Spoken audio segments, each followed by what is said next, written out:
ஜெபிப்போம்.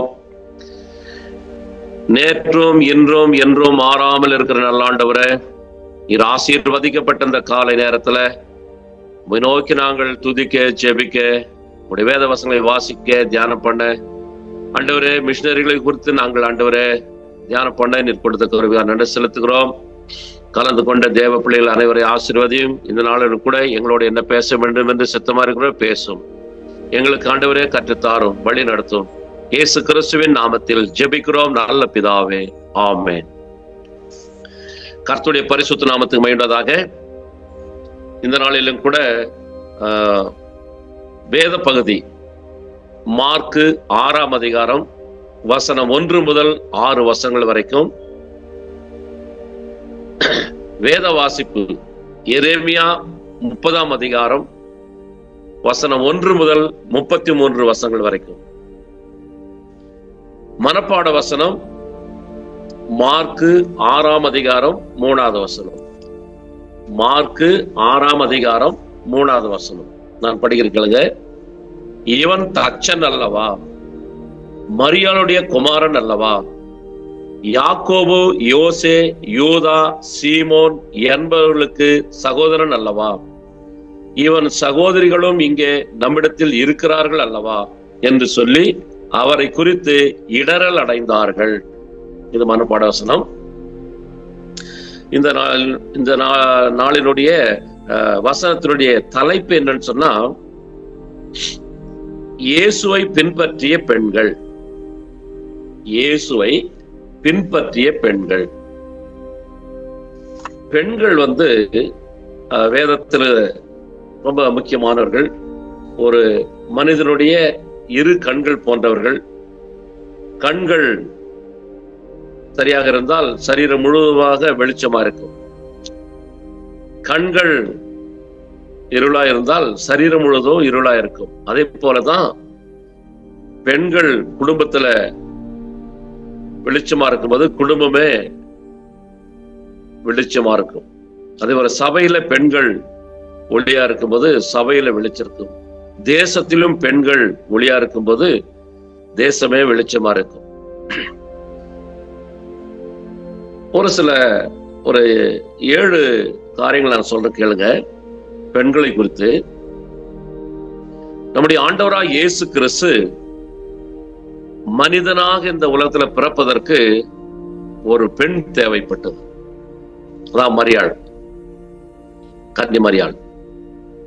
2வது, இயேசு கிறிஸ்து ஊழியம் செய்த போது அவர் மரித்து அடக்கம் பண்ணப்படும் போது ஒரு சில சுகந்த திரவியங்களை பூசுவார்கள், ஊற்றுவார்கள். அதை முன்பதாகவே ஊழிய காலத்திலேயே பரிமள தைலத்தை இயேசு கிறிஸ்துடைய சிரசின் மேல் ஊற்றியது ஒரு ஸ்திரீ, ஒரு பெண். 3வது, சீஷர்கள் எல்லாரும் ஓடிவிட்ட போது இயேசு கிறிஸ்துவை சிலுவையில் அறைந்த போது அந்த சிலுவை நடையில் நின்று கொண்டிருந்தவர்கள் பெண்கள். 4, இயேசு கிறிஸ்து மரித்து அடக்கம் பண்ணுகிற வரைக்கும் கூடவே இருந்தவர்கள் பெண்கள். இயேசு கிறிஸ்து அடக்கம் பண்ணப்பட்ட பிற்பாடு 3ஆம் நாள் அதிகாலையிலே எழுந்து கல்லறையினிடத்திற்கு இயேசுவை தேடி சென்றவர்கள் பெண்கள். ஆண்டவராய் இயேசு கிறிஸ்து உயிரோடு இருந்த பிற்பாடு முதல் தரிசனமானது பெண்களுக்கு தான். ஆண்டவராய் இயேசு கிறிஸ்து உயிரோடு எழுந்ததை முதல் சீஷர்களுக்கு அறிவித்தது, சுவிசேஷம் அறிவித்தது பெண்கள். அப்போஸ்தலர் காலத்திலும் அப்போஸ்தலரிடம் கூட சேர்ந்து ஊழியம் செய்தது பெண்கள். அதாவது பிலிப்பியர் நிருபம் 4ஆம் அதிகாரம் 3வது வசனத்துல நான் படிக்கிறேங்க. பிலிப்பியர் 4ஆம் அதிகாரம் 3வது வசனம். அன்றியும் என் உத்தம கூட்டாளியே, அவர்களுக்கு உதவியாய் இருக்கும்படி உன்னையும் வேண்டிக் கொள்கிறேன். அவர்கள் கிளெமெந்தோடும் மற்ற என் உடன் வேலையாட்களோடும் கூட சுவிசேஷ விஷயத்தில் என்னோடு கூட மிகவும் பிரயாசப்பட்டார்கள். அவருடைய நாமங்கள் ஜீவ புஸ்தகத்தில் இருக்கிறது என்று அப்போஸ்தலனாகிய பவுல் பிலிப்பியருக்கு நிருபத்துல எழுதியிருக்கிறார். அதாவது அப்போஸ்தலர்கள் இயேசுவோடு கூட பெண்கள் எப்படி ஊழியம் செய்தார்களோ அதே போல அப்போஸ்தலர்கள் கூட சேர்ந்து ஒரு சில பெண்கள் ஊழியம் செய்தார்கள். அவருடைய ஊழியம், அவருடைய நாமங்கள், அவருடைய பிரயாசங்கள் எல்லாமே பரலோக ராஜ்யத்துல ஜீவ புஸ்தகத்துல எழுதியிருக்கிறது என்று சொல்லி அப்போஸ்தலனாகிய பவுல் இங்க எழுதுகிறார். அதாவது நமக்கு இந்த பூமியில வேத புஸ்தகம் இருக்கிறது போல பரலோக ராஜ்யத்துல ஜீவ புஸ்தகம், ஞாபக புஸ்தகம் என்று புஸ்தகங்கள் இருக்கிறது. ஒரு மனிதன் ரட்சிக்கப்பட்ட பிற்பாடு அவனுடைய பெயர் பரலோக ராஜ்யத்துல ஜீவ புஸ்தகத்தில் எழுதப்பட்டிருக்கிறது. அவருடைய ஊழியங்கள், அவருடைய பிரயாசங்கள் எல்லாமே அந்த ஜீவ புஸ்தகத்துல எழுதப்பட்டிருக்கிறது. ஒவ்வொரு மனிதனும் செய்கிற நன்மையான காரியங்கள் எல்லாம் ஞாபக புஸ்தகத்துல எழுதப்பட்டிருக்கிறது. அதே போல இந்த பெண்கள் ஊழியம் செய்ததுனால அவருடைய பெயர்கள் ஜீவ புஸ்தகத்துல எழுதியிருக்கிறது என்று சொல்லி அப்போஸ்தலனாகிய பவுல் இங்க குறிப்பிட்டு எழுதுகிறார். அதே போலதான் இந்த நாட்களிலும் கூட அநேக உலகத்துல அநேக திருச்சபைகள் பார்த்தோம்னா பெண்கள் தான் அதிகமாய் ஆராதனை கலந்து கொள்ளுவார்கள். எங்க ஜப கூட்டம் வைத்தாலும் அந்த கூட்டத்துல பெண்கள் தான் அதிகமா இருப்பார்கள். அதனால பெண்களுக்கு ஆண்டவர் அந்த கிருபை கொடுத்திருக்கிறார். பெண்களும் ஆண்டவரை ஆராதிப்பதுல, துதிப்பதுல, பாடுவதுல, ஜெபிப்பதுல, பாட்டு பாடுங்கன்னா உடனே பெண்கள் தான் பாடுவாங்க. வேத வாசிங்கன்னா பெண்கள் வாசிப்பாங்க. ஜபம் பண்ணுங்கன்னா பெண்கள் தான் ஜெபிப்பாங்க. அந்த அளவுக்கு அவங்களுக்கு அந்த வாஞ்சை, தாகம், ஆண்டவர் மேல ஒரு அன்பு இருக்கிறது. அதனால ஆண்டவருடைய ஊழியத்துல அவர்கள் பங்கு பெறுகிறார்கள். அதனால அவர்களுடைய பெயரெல்லாம் ஜீவ புஸ்தகத்தில் எழுதியிருக்கிறது சொல்லி அப்போஸ்தலர் பவுல் சொல்லுகிறார். அதே போல நாமும் கூட ஆண்டவருடைய ஊழியத்தை செய்யும் போது நம்முடைய பெயரெல்லாம் பரலோக ராஜ்யத்துல ஜீவ புஸ்தகத்துல எழுதப்பட்டிருக்கிறது என்று சொல்லி நாம் இந்த இடத்துல பார்க்கிறோம். அதனால இந்த நாளிலும் கூட ஒரு சில காரியங்களை நாம தியானித்தோம். இப்பொழுது ஒரு மிஷனரி குறித்து நாம தியானம் பண்ண போறோம். அந்த மிஷனரியுடைய பெயர் சார்லஸ் டி புக்கு. சார்லஸ் டி புக்கு. இவருடைய காலம் 1858 வருஷம் முதல் 1916 வருஷம் வரைக்கும். சார்லஸ் டி புக்கு 1858 பிரான்சில் உள்ள ஸ்ட்ராஸ்பர்கில் ஒரு உயர்குல குடும்பத்தில் பிறந்தார். சிறு வயதிலேயே பெற்றோரை இழந்து இராணுவத்தில் சேர்ந்து உலக ரீதியாகவும் சந்தேக மனப்பான்மையுடனும் வாழ்ந்தார். மிஷனரிகளுடைய ஊழியத்துல எப்படியெல்லாம் ஊழியம் செய்தார்கள் என்று நாம தியானித்து வருகிறோம். ஆனா இந்த நாளில தியானம் பண்ணுகிற இந்த மிஷனுடைய ஊழியமே கொஞ்சம் வித்தியாசமா இருக்கிறது. அதை நான் உங்களுக்கு சொல்றேன், கேளுங்க. வட ஆப்பிரிக்காவுக்கு இராணுவத்தால் சென்ற பொழுது அங்கிருந்த இஸ்லாமியர்களின் விசுவாசத்தை கண்டு தன் நம்பிக்கையின் மேல் கேள்வி எழுப்பிக் கொண்டார். நாம் ஏன் இப்படி விசுவாசம் இல்லாமல் இருக்கிறோம், சந்தேக மனப்பான்மையோடு இருக்கிறோம் அப்படின்னு சொல்லிட்டு அவரே கேள்வி எழுப்பிக் கொண்டார். பல வருஷ சந்தேக வாழ்விற்கு பின் 1886 வலிமையான மனமாற்றத்தை உணர்ந்தார். தன் வாழ்வை கிறிஸ்துவுக்காக அர்ப்பணித்தார். டிராபிஸ்ட் என்ற ஒரு துறவியினிடத்தில் சேர்ந்து இவர் பின்னர் துறவரம் பூண்டு நாசரத்தில் கிறிஸ்து வாழ்ந்ததை போல வாழ வேண்டும் என்று சொல்லி அவருடைய வாழ்வை வாழ முற்பட்டார். வட அமெரிக்காவில் மிஷனரி ஊழியம் செய்தார். இவர் எப்படி ஊழியம் செய்தார் பாருங்க, வித்தியாசமான ஊழியம். ஏழைகளின் துணியை துவைத்து கொடுப்பது, அவரும் அவர்கள் தங்கியிருக்கிற வசிக்கிற இடத்தை சுத்தம் பண்ணுவது, பொதுவான வசதி இடங்களை, பொது இடங்களை கழுவி சுத்தம் செய்வது. இப்பேற்பட்டதான ஊழியங்களை இவர் செய்தார். அவருடைய கோட்பாடு என்னன்னா, நான் ஊழியம் செய்ய வந்தேன், ஊழியம் கொள்ள அல்ல என்று கூறிய இயேசு கிறிஸ்துவுடைய வார்த்தைகளை அவர் பின்பற்றி, நீங்களும் அவருக்கு ஊழியர்களாய் இருங்கள், ஊழியம் செய்யுங்கள் என்று அவர் வலியுறுத்தினார்.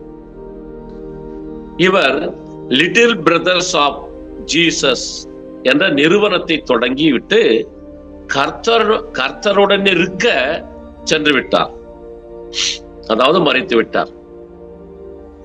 இவர் சார்லஸ் அல்ஜீரியாவில் உள்ள சகாரா பாலைவனத்தில் வசிக்கும் துவாரக் மக்களிடம் சென்று அவர்கள் மொழியை கற்றுக்கொண்டு வேதாகமத்தை அந்த மொழியில் மொழிபெயர்த்தார். ஏழ்மை, ஜபம் மற்றும் ஊழியம் நிறைந்த வாழ்வை வாழ்ந்து பணிவு மற்றும் அன்பால் கிறிஸ்துவை வெளிப்படுத்தினார். வெளிப்படையாக கிறிஸ்துவை பற்றி பிரசங்கிக்காமல் கருணை, விருந்தோம்பல் மற்றும் சுயநலமற்ற சேவை ஆகியவற்றின் மூலம் கிறிஸ்துவை பகிர்ந்தார். அவரது வீடு சிறிய வீடாக இருந்தாலும் அவரது வீடு பல வழிப்போக்கர்களுக்கு, தேவையுள்ளோருக்கு தஞ்சமாக இருந்தது. அதாவது அவருடைய வீடு சின்ன வீடு தான் இருந்தாலும், யாராவது வீடுலன்னு வந்தாங்களன்னா, வழி பிரயாணத்துல வந்தாங்களன்னா அவங்களுக்கு அந்த வீட்டுல இடம் கொடுப்பார், அவர் தங்க வைப்பார். அவர் டிசம்பர் 1ஆம் தேதி 1916ஆம் நாள் கொள்ளையர்களால் இவர் கொல்லப்பட்டார். இவரால் மனமாற்றத்தை நேரடியாக உணர்ந்தவர்கள் ஒரு சிலராய் இருந்தாலும், ஏழைகளிலேயே வாழும் மிஷனரிகளுக்கு ஊக்கம் தருமாறு இவர் ஏற்படுத்திய லிட்டில் பிரதர்ஸ் ஆஃப் ஜீசஸ் என்ற நிறுவனம் அமைந்துள்ளது. இவருக்கு பிடித்த வேத வசனம் என்னன்னா லூக்கா 9ஆம் அதிகாரம் 23வது வசனம். லூக்கா 9ஆம் அதிகாரம் 23வது வசனம் நான் வாசிக்கிறேன் கேளுங்க. பின்பு அவர் எல்லாரையும் நோக்கி, ஒருவன் என் பின்னே வர விரும்பினால் அவன் தன்னைத்தான் வெறுத்து தன் சிலுவையை அனுதினமும் எடுத்துக்கொண்டு என்னை பின்பற்ற கடவன் என்பதே. அதாவது இயேசு கிறிஸ்துவை பின்பற்ற வேண்டும் என்று சொன்னால் தன்னைத்தான் வெறுக்கணும், தன்னுடைய சிலுவை எடுத்துக்கொண்டு அனுதினமும் இயேசு கிறிஸ்துவை பின்பற்ற வேண்டும் என்பதுதான் இவருடைய முக்கியமான வசனமாக அவர் சொல்லுகிறார். இந்த சார்லஸ் அன்பும் பணிவும் சுவிசேஷத்திற்கான வலிமை மிக்க ஆயுதம் என்று சார்லஸ் வாழ்ந்து காட்டினார். இந்த சார்லஸ் ஊழியம் செய்த போது ஒரு சிலர் மனம் திரும்பினார்கள். ஆனால் அவருடைய மறைவுக்கு பின் இவரது விசுவாசம் நற்கனிகளை கொடுத்தது. இந்த சார்லஸுடைய ஊழியத்துல ஏழை எளியோருக்கு ஊழியம் செய்யும் பொருட்டு தன் வசதிகள், சொத்துகள் மற்றும் பாதுகாப்பு எல்லாவற்றையும் அவர் தியாகம் செய்தார். இதுதான் அந்த சார்லஸ் டி புக்கனுடைய மிஷனரி ஊழியம். பல மிஷனரிகள் பலவிதமாக ஊழியங்களை செய்தார்கள். இந்த மிஷனரி பாருங்க, ஏழை எளியவர்களுக்கு துணி துவைத்து கொடுப்பது, அவர்களை சுத்தம் பண்ணுவது, அவர் தங்குற இடங்களை சுத்தம் பண்ணுவது, இப்படி அவர் அன்பு காட்டி மறைமுகமாக, நேரடியாக இயேசு கிறிஸ்துவை குறித்து அறிவிக்காமல் மறைமுகமாக அவர்களுக்கு அன்பு காட்டி ஏழை எளியவர்களுக்கு இயேசு கிறிஸ்துவை குறித்து வெளிப்படுத்தினார். அதனால கர்த்தருக்குள் பிரியமானவரே, நம்முடைய கல்வர் திருச்சபை ஊழியங்களில் கூட பலவிதமான ஊழியங்கள் நடைபெறுகிறது. அதுல அன்பின் மூலமாக அநேக ஏழை எளிய மக்களுக்கு, பலவீனத்தில் இருக்கிற மக்களுக்கு அன்பு காட்டி பலவிதமான ஊழியங்களை செய்து வருகிறது. இந்த நாளில் கூட தினத்தியான புஸ்தகத்துல தலைப்பு வசனம் என்னன்னா சகரியா 4ஆம் அதிகாரம் 6வது வசனம். பலத்தினாலும் அல்ல, பராக்கிரமத்தினாலும் அல்ல, கர்த்தருடைய ஆவியினாலே ஆகும் என்று சொல்லி நம்முடைய கல்வார் திருச்சபையுடைய ஒரு வாக்குத்தத்த வசனம். அதே போலதான் அந்த வாக்குத்தத்த வசனப்படி பலத்தினாலும் அல்லாமல் பராக்கிரமத்தினாலும் அல்லாமல் கர்த்தருடைய ஆவியினாலே இந்த ஊழியம் நடைபெற்று கொண்டிருக்கிறது. அதே போல கர்த்தருடைய பிரியமானவர்களே, இந்த ஜூம் மீட்டிங்களுக்கு கூட கலந்து கொள்ளுகிறவர்களை பார்த்தோம்னால், அதாவது ஊழியக்காரரை தவிர மற்றவர்களை குறித்து பார்ப்போம் என்று சொன்னால் அதிகமாக பெண்கள் சகோதரிகள் கலந்து கொள்ளுகிறார்கள். ஒரு சில சகோதரிகளை உங்களுக்கு தெரியும், அவர்கள் எவ்வளவு உற்சாகத்தோடு வாஞ்சியோடு ஆரம்பிப்பதற்கு முன்பாகவே கலந்து கொண்டு ஆரம்பித்த பிற்பாடு முடிந்த பிற்பாடு கூட அவர்கள் பிரைஸ் எல்லாம் சொல்வது, சோத்திரம் சொல்வது பார்க்கும்போது எவ்வளவு அவர்கள் உற்சாகமா இருக்கிறார்கள் சொல்லி நம்ம பார்க்கிறோம். அதே போலதான் கர்த்தருடைய பிரியமானவர்களே, பெண்கள் மட்டும் அல்லாமல் ஆண்களும் கூட நாம ஆண்டோடைய ஊழியத்தை செய்ய வேண்டும், சுவிசேஷத்தை அறிவிக்க வேண்டும், அன்பு கூற வேண்டும். பிறனிடத்தில் நம்மை நாமே அன்பு கூறுவது போல பிறனிடத்திலும் அன்பு கூற வேண்டும். தேவனிடத்தில் அன்பு கூறுவது போல மற்றவரிடத்திலும் நாம் அன்பு கூறும்போது, அதாவது ஆண்டவராய் இயேசு கிறிஸ்துவை அறிவிப்பதில அன்பு மிக முக்கியமா இருக்கிறது. நாம அன்புடனே கூட இந்த ஊழியத்தை செய்யும் போது நம்முடைய ஊழியத்தை பார்த்து நாம் செய்கிற ஊழியத்தை காட்டிலும் நாம் அன்பு கூறுவதை பார்த்து அநேகர் இயேசு கிறிஸ்து மேல அன்பு கூற வாய்ப்பு இருக்கிறது. அதனால கர்த்தருடைய பிரியமானவர்களே, இந்த சார்லஸ் டி புக்கு என்பவர் சிறு வயதிலேயே தன்னுடைய தாய் தாப்பனை இழந்ததுனால அவருடைய வாழ்க்கையை வெறுத்து விட்டார். அவர் ஏன் இந்த சிறு வயதிலேயே தாய் தாப்பனை இறந்து விட்டார்கள்? தாய் தாப்பன் இருந்தனால அவருக்கு எவ்வளவு கஷ்டம் இருக்குன்னு பாருங்க. பயங்கரமான கஷ்டம், வறுமையில வாழ்ந்தார். அதனாலதான் அவர் மேல அவருக்கு ஒரு வெறுப்பு வந்து விட்டது, சந்தேக மனப்பான்மை வந்துட்டது. ஆனால் அவர் முஸ்லிம்களை பார்த்து அவர்கள் எப்படி விசுவாசமா இருக்கிறார்கள் என்று பார்த்து, நாம் ஏன் ஆண்டவர் மேல இயேசு கிறிஸ்து மேல விசுவாசம் வைக்க கூடாது, நம்மை நாம் ஏன் சந்தேகப்படுத்திக் கொள்கிறோம் என்று சொல்லி அவர் தன்னைத்தானே ஆராய்ந்து அவர் மனம் திரும்பினார். ஆண்டவராய் இயேசு கிறிஸ்துவுக்கு அர்ப்பணித்தார், ஒப்பு கொடுத்தார். அதே போல நம்முடைய வாழ்க்கையிலும் கூட பல சோதனைகள், போராட்டங்கள், உபத்திரங்கள், பிரச்சனைகள், பாடுகள் வரும்பொழுது நமக்கும் கூட ஏற்படாத ஒரு சந்தேகங்கள் வந்து விடுகிறது, ஒரு சில அவிவிசுவாசங்கள் வந்து விடுகிறது. ஆனாலும் கூட தாவீது கர்த்தருக்குள் தன்னை திடப்படுத்தி கொண்டான் என்ற வேதவசனப்படி நாமும் கூட கர்த்தருக்குள் நம்மை நாமே திடப்படுத்திக் கொண்டு இந்த சோதனைகள், போராட்டங்கள், உபத்திரங்களை நாம ஜெயிக்கவும் அதை முறியடிக்கவும் மேற்கொள்ளவும் நாம் என்ன செய்ய வேண்டும் என்று சொன்னால் ஆண்டவர் மேலே விசுவாசம் வைக்க வேண்டும். விசுவாசம் என்பது உலகத்திலேயே விலையேற பெற்ற உயர்ந்த நம்மை விட்டு செல்லாத ஒரு பொக்கிஷம். பொக்கிஷம் என்று சொன்னால் அநேகர் பலவிதமான காரியங்களை சொல்வார்கள். அதாவது பணம், பொருள், பொன், ஆஸ்தி, படிப்பு, இப்படி சொல்லுவாங்க பொக்கிஷம். அதெல்லாம் பொக்கிஷம், அதெல்லாம் நம்மை விட்டு சென்று விடும். நம்முடைய பலன், ஞானம் எல்லாமே நம்மை விட்டு ஒரு நாள் சென்று விடும். ஆனால் நம்மை விட்டு செல்லாமல் நம்முடைய ஆவியோடு, நம்முடைய ஆத்மாவோடு, நம்முடைய ஜீவனோடு கூட செல்வது விசுவாசம் என்ற ஒரு பொக்கிஷம். அந்த பொக்கிஷத்தை நாம் பெற்றுக்கொள்ள வேண்டும். அந்த பொக்கிஷத்தை நாம் பெற்றுக்கொள்ளும் போதுதான் என்ன வந்தாலும் எது நடந்தாலும் ஆண்டவருக்காக நம்ம நிலைத்திருக்க முடியும், ஊழியங்களை செய்ய முடியும், ஆத்துமாக்களை ஆதாயம் செய்ய முடியும். நம்முடைய பலத்தினாலோ நம்முடைய ஞானத்தினாலோ நாம பல விதமான சூழ்ச்சிகளினாலோ குறுக்கு வழியிலோ ஆத்துமாக்களை நாம் ஆதாயம் செய்ய நினைத்தால் அந்த ஆத்துமாக்கள் நிலைத்திருக்க மாட்டார்கள், விசுவாசத்துல வளர மாட்டார்கள், ஆண்டவருக்காக சாட்சியா இருக்க மாட்டார்கள். அதனால நாம முதலாவது நமக்கு நாமே அந்த விசுவாசம் என்ற பொக்கிஷத்தை நாம் பெற்றுக்கொள்ள வேண்டும். ஒரு அசைக்க முடியாத ஒரு விசுவாசம் நமக்கு இருக்க வேண்டும். கர்த்தருக்காக ஊழியம் செய்ய வேண்டும் என்று சொல்லி, கர்த்தருக்காக நாம் ஆத்துமகளை ஆதாயம் செய்ய வேண்டும் என்று சொல்லி, அந்த விசுவாசம் நமக்குள்ள இருக்கும்போது அந்த விசுவாசம் கிரியை செய்யும். அந்த விசுவாசமே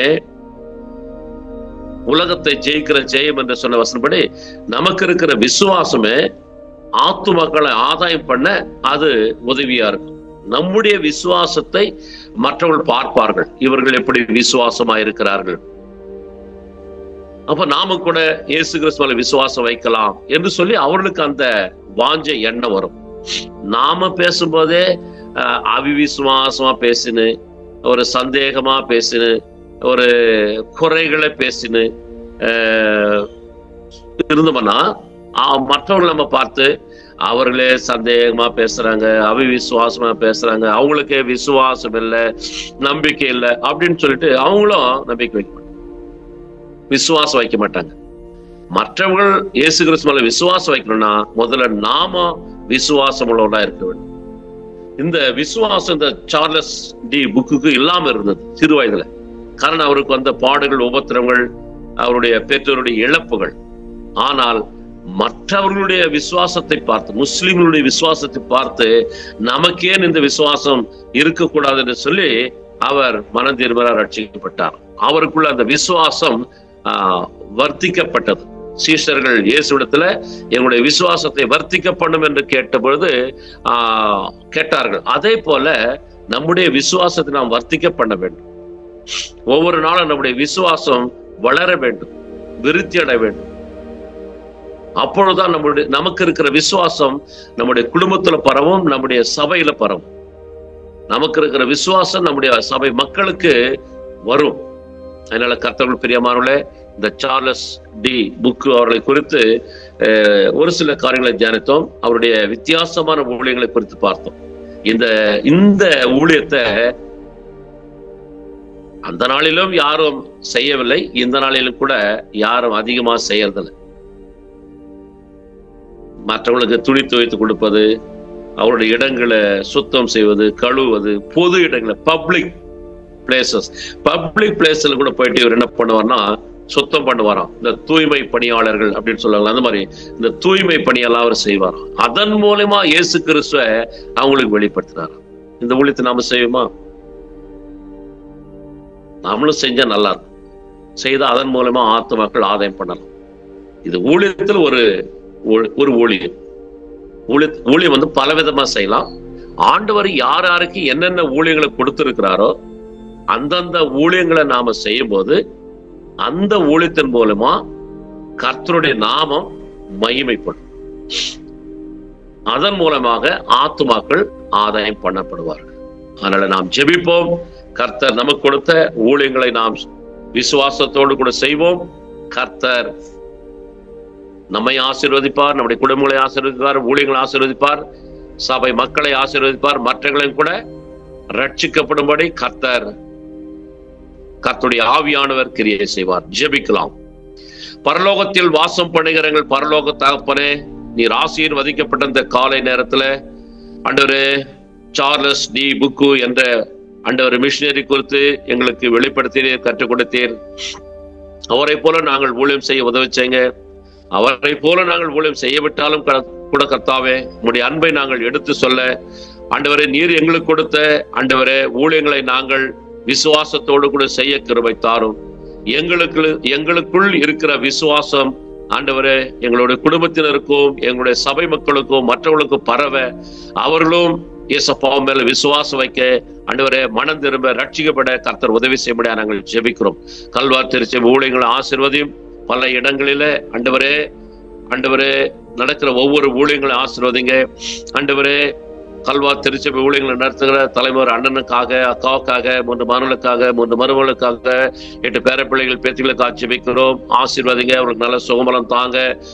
அவர்களுடைய ஊழியங்களை ஆசீர்வதிங்க. அவருடைய பிரயாணத்தில் அவருடைய பாதுகாப்பு இருக்கட்டும். அவர்களுக்கு ஆயுஷ்களை பெருக பண்ணும், தீர்க்க ஆயுசை கட்டளிடும். அவர்கள் மூலமா அநேகருக்கு ஆசீர்வாதமாக கிருபை தாரும். கல்வார் திருச்சபை ஊழியம் செய்கிற ஊழியக்காரர்களே அவருடைய குடும்பங்களை ஆசீர்வதியும். ஆண்டவரே மிஷனரிகளே அவருடைய குடும்பங்களை ஆசீர்வதி, விசுவாசிகளை அவருடைய குடும்பங்களை ஆசீர்வதிக்க முடியாது நாங்கள் ஜெபிக்கிறோம். தொடர்ந்து இந்த ஜூமிட்டில் கலந்து கொண்டு ஒவ்வொரு தேவ பிள்ளைகளுடைய குடும்பங்களையும் ஊழியங்களையும் அவருடைய தொழில்கள் ஆண்டவர் வேலை வாய்ப்புகள் எல்லாவற்றையும் ஆசீர்வதிக்க முடியாது நாங்கள் ஜெபிக்கிறோம். ஆண்டவரே இந்த ஜூம் மீட்டிங்கை ஆண்டவரே ஆப்ரேட் செய்கிற தேவநேசன் பாஸ்டருக்காக அவருடைய மனை பிள்ளைகளுக்காக ஊழியர்களுக்காக ஜெபிக்கிறோம். ஆசீர்வதிங்க. சோமலம் தாங்க.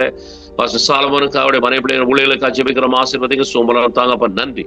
தொடர்ந்து உடைய கிருபட்டும். கர்த்தர் பெரிய காரியங்களை செய்யும். உம்முடைய நாமன்றே மகிமைப்படட்டும். எல்லா துதி கன மகிமும் உமக்கே செலுத்துகிறோம்.